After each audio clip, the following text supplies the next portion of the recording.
नमस्कार मित्रांनो, आपल्या नवीन मराठी यूट्यूब चॅनलच्या पहिल्या व्हिडिओमध्ये प्रथमतः मी सर्वांचं अगदी मनापासून स्वागत करतो. आणि हा चॅनल सुरू करण्याचा माझा एकमेव उद्देश हाच आहे की जे आपले मराठी यूट्यूबर्स आहेत त्यांच्यापर्यंत योग्य आणि खरी माहिती पोहोचवावी यूट्यूब टिप्सबाबत. आणि ह्यामुळं मी ह्या चॅनलची सुरुवात केलेली आहे. आणि जे छोटे यूट्यूबर्स आहेत ते यूट्यूब टिप्स देत आहेत. खरं तर त्यांची ती कॅटेगरी पण नाही यूट्यूब टिप्स देण्याची, आणि ते टिप्स देत आहेत. आणि त्यांची कॅटेगरी एकेकाची कॅटेगरी आहे डान्स कॅटेगरी, कोणाकोणाची कुकिंगची कॅटेगरी आहेत, ते यूट्यूब टिप्स आणि चुकीची आणि अर्धवट माहिती ते देत आहेत असं माझ्या निदर्शनास आल्यामुळे मी काय केलं, मला वाटतं की बाबा आपण पण मराठी चॅनल सुरू करावा मराठी यूट्यूबरसाठी आणि त्यांना योग्य मार्गदर्शन द्यावं. त्यामुळे मी ह्या मराठी चॅनलची सुरुवात केलेली आहे. आणि मोठ्या यूट्यूबर्सच्या बाबतीत जर मला बोलायचं झालं तर ज्या मोठे यूट्यूबर्स आहेत ते आपले स्वतःचेच कोर्स त्यांनी सुरू केलेले असं दिसतं. आणि ते एक महिन्यातून एखादाच व्हिडिओ टाकतात आणि त्यामध्ये बी ते आपल्या कोर्सबद्दल सांगत बसलेले असतात असं मला निदर्शनास आलं. आणि त्यामुळे मी आपल्या मराठी चॅनलची निर्मिती केलेली आहे. आणि ह्या चॅनलमधून मी सर्वांना अतिउत्तमरित्या योग्य मार्गदर्शन करणार आहे. चॅनल सुरुवात करण्यापासून ते शेवट व्हिडिओ अपलोड कसा करायचा, थंबनेल कसं बनवायचं, टॅग डिस्क्रिप्शन कसं लिहायचं, पूर्ण चॅनलचं सेटिंग कसं करायचं, हे सर्व मी या चॅनलच्या माध्यमातून सर्व काही मराठीमधून शिकवणार आहे. साध्या सोप्या भाषेतून तुम्हाला अगदी शिकवणार आहे. आणि जे टायटल टॅग वापरतात, कसे वापरतात, आणि त्या चॅनलवर आपला व्हिडिओ कसा व्हायरल करता येतो, ही जी ट्रिक्स आहेत ते सर्व मी तुम्हाला शिकवणार आहे. म्हणून मला वाटतं की नवीन यूट्यूबर्स जे आहेत त्यांनी ह्या चॅनलला सबस्क्राईब करा, बेल आयकॉन ऑलवर सिलेक्ट करा, म्हणजे येणारे जे माझे व्हिडिओचे नोटिफिकेशन आहे ते सर्व तुम्हापर्यंत वेळेत पोहोचतील. आणखीन नवीन मराठी यूट्यूबरच्या बाबतीत बोलायचं झालं तर मला असं वाटतं की जे नवीन यूट्यूबर्स आहेत त्यांनी नुकतंच चॅनल चालू केलं आहे. कोणाकोणाचे चॅनल चालू करून 2 महिने झाले, 6 महिने झाले, कोणाकोणाचे वर्ष झाले असतील. त्यांनी तर ह्या चॅनलला आवर्जून चॅनल सबस्क्राईब करा. सबस्क्राईब करून चॅनलला सपोर्ट करावा असं मला वाटतं. माझ्या पूर्ण ज्ञानाचा मी उपयोग त्यांना करून देणार आहे. आणि खूप मोठा तुम्हाला फायदा ह्या चॅनलच्या द्वारे होणार आहे. म्हणून मला वाटतं की चॅनलला सपोर्ट करावा. ठीक आहे, ओके. हे झालं ह्या चॅनलच्या बाबतीत थोडंसं इंट्रोडक्शनच्या बाबतीत थोडंसं बोलणं झालं. आणि ह्यानंतर आपण आपला जो विषय आहे तो विषयाकडे थोडंसं आपण पाहूया. आजचा विषय आहे की पहिल्या व्हिडिओमध्ये थोडा मी विषय हाताळतो, थोडंसं मी सांगणार आहे. आपलं नवीन यूट्यूब चॅनल चालू करताना प्रथमतः आपण काय करायचं, की बाबा नवीन चॅनल तर ठरवलं आपण काढायचं. मग त्याच्या अगोदर काय करायचं, कोणी काय म्हणते की आपलं प्रथमतः आपण व्हिडिओ चॅनल सुरू करा. कोण काय म्हणतं की आपला प्रथमतः चॅनल चालू करा. चॅनल काढायला काय विषय लागत नाही, 5 मिनिटात आपण यूट्यूब चॅनल काढू शकतो यूट्यूबवर, त्याचं काय नाही. परंतु त्याच्या अगोदर बी काही गोष्टी आपल्याला माहीत असणं किंवा आपण ठरवणं हे महत्त्वाचं आहे. आणि त्या कोणत्या गोष्टी आपल्याला माहीत असणं किंवा ठरवणं आहे हे एवढं मी सांगणार आहे. आता पहिल्यांदा आपण काय करायचं, आता जर चॅनल सुरू करायचं जर आपलं ठरलंच आहे तर आपल्याला काय करायला पहिला प्रथम कोणत्या मुद्द्यावर आपण व्हिडिओ बनवणार आहे, म्हणजे कोणत्या मुद्द्यावर आपलं चॅनल बनवणार आहे हे प्रथमतः आपण ठरवा. म्हणजे कुठली कॅटेगरी ठरवणार आहे, कुठल्या कॅटेगरीमध्ये आपण व्हिडिओ टाकणार आहे हे प्रथमतः आपल्याला क्लिअर पाहिजे की ह्या कॅटेगरीमध्ये मी व्हिडिओ बनवणार आहे. हे कॅटेगरी मी व्हिडिओ बनवणार नाही, ह्याच्यामध्ये माझी आवड आहे असं प्रथमतः तुम्ही ठरवा. त्यानंतरच तुम्ही कॅटेगरी ठरवल्यानंतर व्हिडिओ सहजासहजी टाकू शकता. मग आता कॅटेगरी कसं ठरवायची, म्हणजे आपल्याला किती गोष्टी आवडतात ना, कोणती नेमकी जास्त गोष्ट आवडते आपल्याला माहीत नसते. कोणती कशी शोधून काढायची याबद्दल मी तुम्हाला एक ट्रिक सांगतो. आता माझ्याच बाबतीत जर माझंच उदाहरण तुम्हाला मी देऊन सांगतो, की माझ्या बाबतीत असं सांगतो की बाबा मी कुठल्या प्रकारचे व्हिडिओ बघतो. असं आहे ना, मी कुठल्या प्रकारचे व्हिडिओ बघतो, तर मी टेक कॅटेगरीचे व्हिडिओ जास्त बघतो, ब्लॉगिंगचे व्हिडिओ जास्त बघतो. त्यानंतर जे यूट्यूब टिप्स सांगतात त्याचे व्हिडिओ बघतो. म्हणजे मला यूट्यूबमध्ये ह्या प्रकारचे व्हिडिओ बघण्याची मला हौस आहे, म्हणजे जास्त आवडतं. तर मी त्या पद्धतीचे व्हिडिओ अपलोड करणार. म्हणजे मला ज्या बाबतीत जर मला आवड असेल तर, म्हणजे त्या बाबतीत व्हिडिओ टाकणं आणि त्या बाबतीत मला इंटरेस्ट आहे त्यामुळे मी व्हिडिओ टाकू शकतो. म्हणजे मी कॅटेगरी असं निवडली. आता तुम्ही पण तुम्हाला काय आवडतं ते तुम्ही ठरवा. कोणाकोणाला बाबा ब्लॉगिंगचे व्हिडिओ आवडतात, कुणाला कुकिंगचे व्हिडिओ आवडतात, कुणाला डान्सिंगचे व्हिडिओ बघायला आवडतात. त्या पद्धतीने तुम्ही व्हिडिओ टाका ना. म्हणजे ज्या प्रकारचे आम्ही यूट्यूबवर व्हिडिओ आपण बघतो त्या प्रकारचे व्हिडिओ जर तुम्ही टाकले किंवा ती कॅटेगरी जर तुम्ही निवडली तर आपल्याला व्हिडिओ टाकताना खूपच सोपं जाईल त्या इंटरेस्टप्रमाणे. म्हणजे जर आपल्याला इंटरेस्ट असेल तर आपण आपल्या चॅनलवर काम करत असताना आपण सर्च करू, चॅनलवर योग्य पद्धतीने सर्च करायला आपल्याला कंटाळा येणार नाही. आणि एखाद्या वेळेस चालू शकते की बाबा आपल्याला जर ही काय म्हणते त्याला आवड जर नसेल, निदान ज्ञान जर नसेल तर इंटरेस्ट तर असायला हवा आहे ना.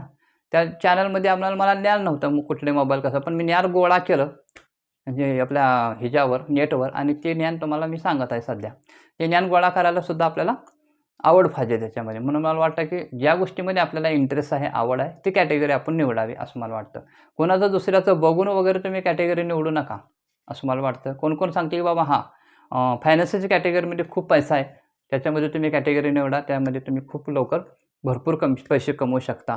किंवा कोण-कोण म्हणजे टेक कॅटेगरीमध्ये खूप पैसा आहे, त्याबद्दलची व्हिडिओ तुम्ही बनवा, त्याच्यामध्ये तुम्ही ग्रो होऊ शकता आणि खूप पैसे कमवू शकता. परंतु आपण विचार करायला पाहिजे, आपल्याला खरंच ती कॅटेगरीमध्ये आपण व्हिडिओ टाकू शकतो का? आपल्याला आवड आहे का? हे पण पाहायला हवं ना. म्हणून मला असं वाटतं की कॅटेगरी निवडताना खूप काळजी घ्यायला हवी प्रथमतः. आपल्याला थोडे दिवसच व्हिडिओ टाकून इथं जायचं नाही, तर कित्येक वर्षानुवर्षे आपल्याला व्हिडिओ पुढे टाकण्याची गरज आहे YouTubeमध्ये, असं मला वाटतं.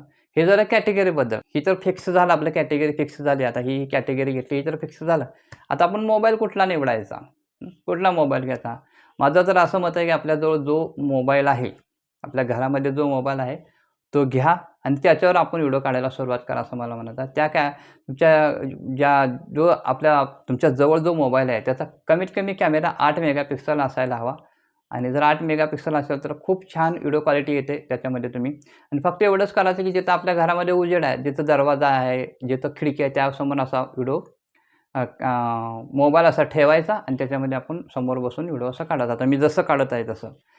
असं करायचं आणि आपण काय करायचं, थोडं उजेड असलेल्या ठिकाणी जायचं आणि तिथं आपण व्हिडिओ काढायचा.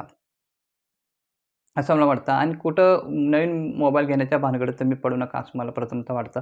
आज जर तुम्हाला घ्यायचंच असेल, तर ते आता आता ते खूप मोठा व्हिडिओ होईल, तरी पण मी तुम्हाला सांगण्याचा प्रयत्न करतो. जर तुम्हाला घ्यायचं असेल, तर कमीत कमी 10,000च्या पुढचा आणि 20,000च्या आतला तुम्ही मोबाईल घ्या आणि कमीत कमी त्याची मेमरी 8 GB 256 GB असायला हवी. कारण पुढं जाऊन तुम्हाला मेमरी खूप लागणार आहे.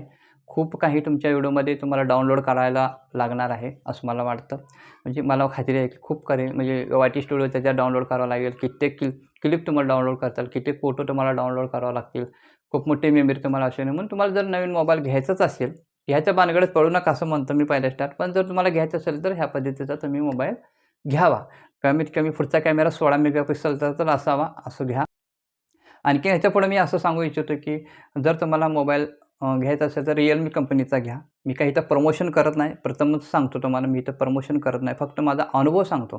कारण माझा हा मोबाईल आहे, समोरचा रेकॉर्डिंग होत आहे, तो सुद्धा Realmeचाच आहे. खूप चांगली व्हिडिओ क्वालिटी ह्याच्यामध्ये येते असं मी पाहिलं. म्हणून मला वाटतं, की तुम्ही Realme कंपनीचा मोबाईल घ्या. हे काय प्रमोशन करत नाही मी. फक्त माझा अनुभव तुम्हाला शेअर करत आहे, मी सांगत आहे.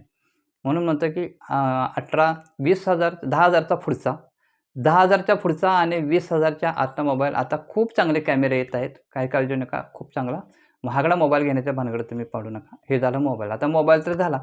आता माईक आणि ट्रायपॉडच्या बाबतीत बोलायचं झालं तर खरोखरच तुम्ही माईक आणि ट्रायपॉड ह्या 2 वस्तू तुम्हाला लागतीलच आणि तुम्ही घ्यायलाच हवं असं मला वाटतं. आणि ट्रायपॉडची काय जास्त किंमत नाही. 200 ते 100 ते 150 ते 200 पर्यंत तुम्हाला ते मिळून जाईल. ऑफलाईन पण मिळतं, ऑनलाईन पण मिळतं. तुम्हाला जिथं परवडेल तिथं तुम्ही घेऊ शकता. आणि माईकच्या बाबतीत हा M1चा माईक आहे. हा 600-700 पर्यंत मिळून जाईल तुम्हाला असं मला वाटतं. की जास्त किंमत नाही. हा माईक पण तुम्ही घ्या. तुम्हाला जरूर उपयोगी येईल. वायरचा माईक आहे. ते बिगर वायरचा म्हणजे वायरलेस माईक पण तुम्ही घेऊ शकता. तो पण तुम्हाला खूप कमी किमतीत मिळून जाईल. 700-800 पर्यंत तुम्हाला मिळून जाईल तो वायरलेसचा माईक.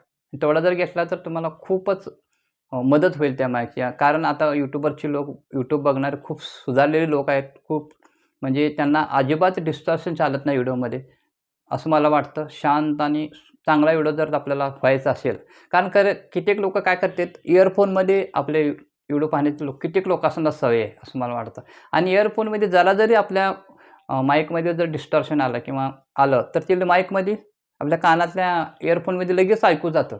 असं डायरेक्ट तुम्ही फोनमध्ये जर व्हिडिओ पाहत असाल, तर तुम्हाला जाणवलं नाही. पण तुम्ही इयरफोन लावले, की छोटे-छोटे आवाजसुद्धा तुम्हाला ऐकू येतात त्याच्यामध्ये. म्हणून मला वाटतं, की सगळेजण तसे जर वापरत असतील, इयरफोन जर वापरून जर व्हिडिओ बघत असतील, तर मला वाटतं तुम्ही माईक वापरायलाच हवा. आपल्या व्हिडिओची क्वालिटी ऑडिओ क्वालिटी खूपच चांगली येते त्यामधून. म्हणून आता ही गरजच आहे. मेन गरजच आहे. तुम्ही घ्यायला हवं सुरुवातीला तर असं मला वाटतं. माईक आणि ट्रायपॉड तुम्ही घ्यायलाच हवं. ठीक आहे. आता काय करू आपण, प्रथम तर तुम्ही 10-15 व्हिडिओ बनवून ठेवा. हे काळजी घ्या तुम्ही. आता चॅनल सुरू केल्यानंतर तिसरी गोष्ट काय करायची, तर प्रथमतः आपण 10-15 व्हिडिओ काढून ठेवायला हवे. मला असं म्हणायचं आहे, की 10-15 व्हिडिओ काढून ठेवलं म्हणजे काय होतं, आपल्याला प्रॅक्टिस बी होते आणि आपण कॅमेऱ्यासमोर बोलतो का नाही ते पण आपल्याला अंदाज येतो. आहे का नाही? बोलण्याचा प्रयत्न करा. असं मला म्हणायचं आहे. कोण लगेच बोलायला शिकत नाही. मला पण जवळ-जवळ पहिला व्हिडिओ बनवायला 3 मिनिटाचा व्हिडिओ बनवायला पहिल्या दिवशी मला 3 तास लागलं. प्रत्येकाला उशीर लागतो. प्रत्येकजण काय एक्सपर्ट नसतं. माझा पहिला जुन्या काळातला व्हिडिओ सांगतो मी, जुन्या काळातला. पहिला जर माझं चॅनल सुरू करताना मला पहिला 3 मिनिटाचा व्हिडिओ 3 तास लागलं मला तयार करायला. आता काय पटापट होतं प्रॅक्टिसप्रमाणे असं मला वाटतं. म्हणून मला वाटतं, की बाबा तुम्ही पहिला बोलायला शिकण्यासाठी प्रथम 10 व्हिडिओ बनवून ठेवा. 10 व्हिडिओ बनवा, त्याचे एडिट करून ठेवा. चॅनल जर काढायची भानगडीत पडू नका. प्रथमतः चॅनल काय तुम्ही लगेच 5 मिनिटात काढू शकता. चॅनलला काहीही उशीर लागत नाही. लगेच तुम्ही 5 मिनिटात काढू शकता आणि तुम्ही पहिलं तुम्ही हे करा. पहिला 10 व्हिडिओ बनवून ठेवा 10 ते 15 आणि 10 ते 15 व्हिडिओ बनवण्याची प्रत्येकाच्या डोक्यात कल्पना असतेच. 10 ते 15 कल्पना प्रत्येकाच्या डोक्यात असते असं मला वाटतं. तुम्हाला काय मी 50 व्हिडिओची कल्पना घेऊन 50 व्हिडिओ म्हणत नाही. 10-15 व्हिडिओ बनवून तेवढं ठेवा. म्हणजे तुम्ही काय करा परत ना, तुमच्या चॅनलची सेटिंग वगैरे करा, लोगो बसवा, त्या चॅनलवर तुम्ही पर्यंत बॅनर बसवा, त्या चॅनलची सेटिंग करून घ्या. ते व्हिडिओ टाकत तुम्ही करा ना. म्हणजे तुम्हाला 10-15 दिवसाचा वेळ मिळतो. इकडे व्हिडिओ पण तयार होते, प्रॅक्टिस पण झालेली असते आणि लगे इकडं तुम्ही चॅनलची सेटिंग पण करू शकता. तुम्हाला वेळ भरपूर मिळू शकतो. मला म्हणून वाटतं, की चॅनलच्या सुरुवातीला तुम्ही असं करा. 10-15 व्हिडिओ टाकल्यानंतर काय करा तुम्ही कंटिन्यूटी ठेवा व्हिडिओ टाकण्याची. म्हणजे कन्सिस्टन्सी म्हणायचं आहे मला. कन्सिस्टन्सी एकदम ठेवा. म्हणजे दररोज जर तुम्ही व्हिडिओ टाकत असला तर दररोजच व्हिडिओ टाका. जर तुम्हाला शक्य असेल तर. तुमची कॅटेगरी त्याप्रमाणे असेल तर. नाहीतर तुम्ही आठवड्यातून 2 सुद्धा व्हिडिओ टाकू शकता किंवा 1 दिवसाआड 1 व्हिडिओ तुम्ही टाकू शकता व्हिडिओ आठवड्यातून. चालू शकतं तेवढं. पण तुम्ही जे काही टाकता, समजा तुम्ही सुरू केलं की बाबा तुमच्या चॅनलवर 1 दिवसाआड 1 व्हिडिओ टाकायचा. तर तुम्हाला 1 दिवसाआड 1 व्हिडिओ टाकायलाच हवा कुठल्याही परिस्थितीत. त्यामध्ये गॅप घेऊ नका किंवा 4 दिवसाचा गॅप घेऊ नका किंवा 5 दिवसाचा गॅप घेऊ नका. त्यामुळे काय होतं की आपल्या चॅनलवर नवीन चॅनलवर ग्रो होताना खूप अडचणी येतात. चॅनल मोठा होताना म्हणजे काय करा आपले इम्प्रेशन कमी जातात. आपण जर व्हिडिओ टाकायचा म्हणजे गॅप घेतला तर व्हिडिओ टाकताना जर गॅप घेतला तर आपले जे इम्प्रेशन आहे म्हणजे लोकांपर्यंत आपला व्हिडिओ जास्त लोकांपर्यंत YouTubeला पोहोचत नाही. असं थोडा प्रॉब्लेम येऊ शकतो. म्हणून मी माझं काय म्हणतात प्रत्येक नवीन यूट्यूबरनं ही काळजी घ्यायला हवी, की रोज व्हिडिओ जर टाकत असेल तर त्याची कंटिन्यूटी ठेवा, कन्सिस्टन्सी ठेवा असं मला म्हणायचं आहे आणि त्यानंतर त्याच्यात गॅप ठेवू नका. हे नवीन यूट्यूबरनी काळजी म्हणजे ह्या गोष्टीकडे लक्ष द्यायला हवं असं मला वाटतं आणि हे नवीन यूट्यूबरने करायलाच पाहिजे ह्या गोष्टी असं मला वाटतं. ह्या जर तुम्ही गोष्टी केल्या आपलं चॅनल खूप काही योग्य पद्धतीने चालतं. ह्या 2-3 टिप्स आहेत चॅनल सुरुवात करताना ह्या तुम्ही लक्षात ठेवा. पुढे मी आणखीन एक व्हिडिओ बनवून आणखीन तुम्हाला टिप्स मी देणार आहे. त्यासाठी तुम्ही चॅनलला सबस्क्राईब करा. तुम्हाला सगळं कळतं. तुम्ही हुशार यूट्यूबर आहात असं मला वाटतं. ठीक आहे. ओके. तर ठीक आहे मित्रांनो, इथंपर्यंत आपण व्हिडिओ पाहत आलात. ह्याच्याबद्दल तुमचे मी आभार मानतो. खरं तर हा व्हिडिओ खूप लांबच झाला आहे. मला इथं 4-5 मिनिटाचाच व्हिडिओ बनवायचा होता. खरं तर खूपच लांब झालेला मला दिसतोय. खूपच उशीर बोललो आहोत या व्हिडिओमध्ये आणि हा व्हिडिओ जर तुम्हाला पसंत पडला असेल तर लाईक करायला विसरू नका आणि चॅनलला सबस्क्राईब करा आणि आपल्या मित्रमंडळीमध्ये, नातेवाईकांमध्ये ह्या व्हिडिओला शेअर करा. त्यांना पण कळू द्या आपण नवीन चॅनल चालू केलेलं आहे. त्यांच्यापर्यंत ही माहिती जायला हवी. खरं तर शेअर करायला खरोखरच विसरू नका. पुन्हा आपण नवीन आपले दुसऱ्या व्हिडिओमध्ये परत जरूर भेटू. तोपर्यंत तुम्हाला नमस्कार.